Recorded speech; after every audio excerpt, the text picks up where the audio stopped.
Jamais sans la grâce, une dévotion matinale proposée par l'Église évangélique de la grâce en collaboration avec l'Institut de théologie de Cotonou.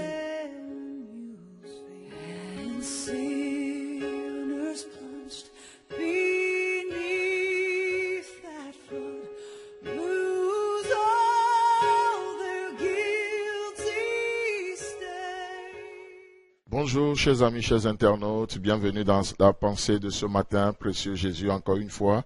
C'est ta parole que nous voulons élever parce que c'est elle qui nourrit nos âmes, c'est elle qui nous entretient, c'est elle qui nous montre la voie à suivre.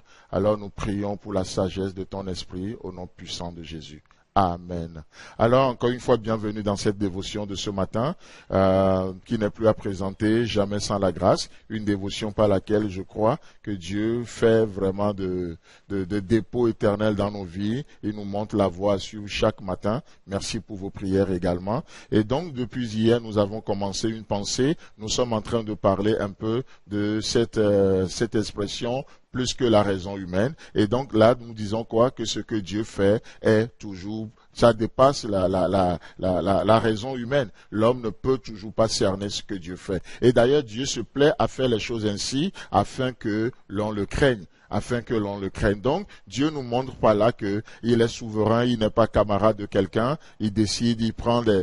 Et quand je parle de souveraineté, il décide, tout ça là, ça n'a rien à voir avec un esprit de dictature. Donc, nous avons un Dieu qui est bon, un Dieu qui est juste, un Dieu qui sait nous donner de bonnes choses, comme il a dit, n'est-ce pas? Si vous, les hommes aussi méchants que vous êtes, vous savez donner de bonnes choses à vos enfants, à plus forte raison votre Père qui est dans les cieux. Donc, dans ce sens, j'aime bien penser à la souveraineté de Dieu, ce Dieu qui va au-delà de mes compréhensions et de mes incompréhensions également. Alors pour ce matin, je vous propose toujours dans la même pensée, un texte que nous trouvons dans Jean chapitre 9, le verset 1 à 3 où il est écrit. Jésus vit en passant un homme aveugle de naissance. Ses disciples lui firent cette question.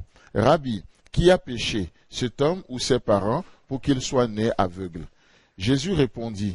Ce n'est pas que lui ou ses parents aient péché, mais c'est afin que les œuvres de Dieu soient manifestées en lui. Amen. Alors, une histoire très intéressante, n'est-ce pas? Ici, Jésus qui passe avec ses disciples, comme le verset 1 le dit, et pendant leur déplacement, ils vont rencontrer un homme, et cet homme est né aveugle. Pas qu'il est devenu aveugle, mais il est né comme ça.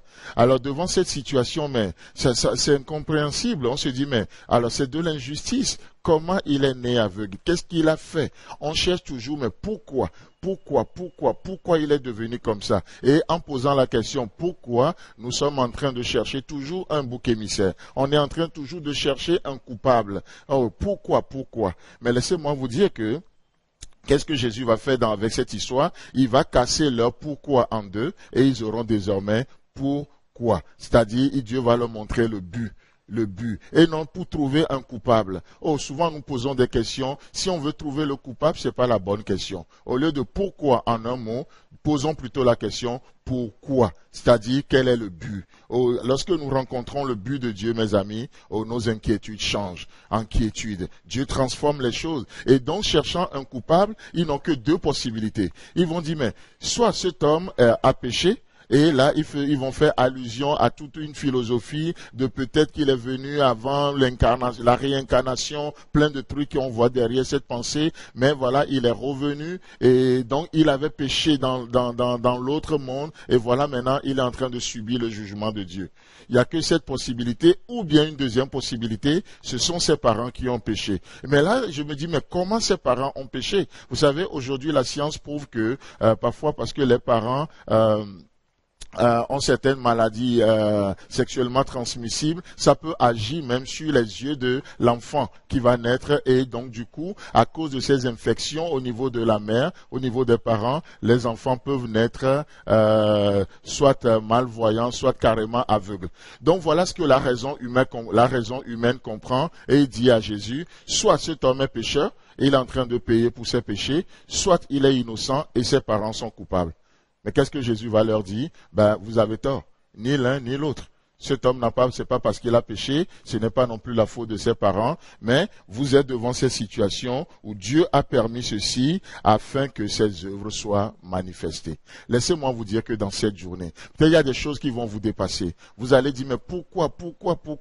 Mais laissez-moi juste vous dire une chose. On a besoin du but de Dieu dans cette journée, afin que Dieu manifeste sa gloire. Et Dieu veut manifester sa gloire dans vos vies. Amen. On le disait hier, n'est-ce pas? Dieu, cette main qui nous a sauvés, c'est la même main qui veut nous élever. Dieu a un programme pour nous élever. Sauf que nous ne connaissons pas ce temps, mais lui, c'est le temps qui convient. Il y a un temps qui convient à l'élévation. Et dans cette journée, Dieu permet ce qu'il permet. Dieu va permettre ce qu'il va permettre pour un seul but, afin de manifester sa gloire en toi, à travers toi et avec toi. Donc, soyez-en rassurés que Dieu ne va jamais agir contre vous, mais il agit toujours pour votre intérêt. N'est-ce pas ce que Paul dit? Il fait concourir toutes choses à notre bien. Seigneur, merci beaucoup de bénir cette journée et amène-nous à aller au-delà de nos présuppositions naturelles afin de voir ta gloire aujourd'hui. Amen. C'est tout le temps que nous avons. Si vous avez aimé cette dévotion, parlez-en à vos amis. Parlez-leur du message de la grâce et de ce qu'il fait en vous. Pour un sujet de prière, une question ou plus d'informations, contactez-nous. Téléphone 64 88 35 87 ou 96 42 69 05 ou par WhatsApp au 94 75 80 20.